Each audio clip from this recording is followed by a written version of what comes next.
Narito na ang balita mula sa GMA Integrated News. Inanunsyo ng Pag-asa na simula na ng dry season o tag-init, kasunod ang pagtatapos ng amihan season. Naobserbahan din ng Pag-asa ang pagtaas ng temperatura sa maraming bahagi ng bansa.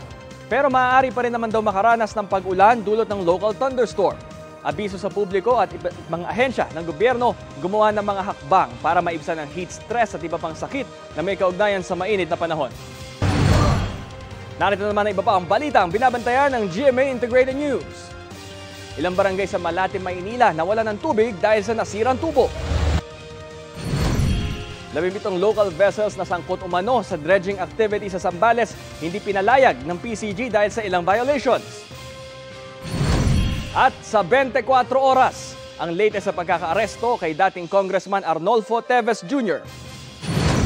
Para sa mas malaking misyon at mas malawak na paglilingkod sa bayan. Ako po si Bam Alegre ng GMA Integrated News, ang News Authority ng Pilipino.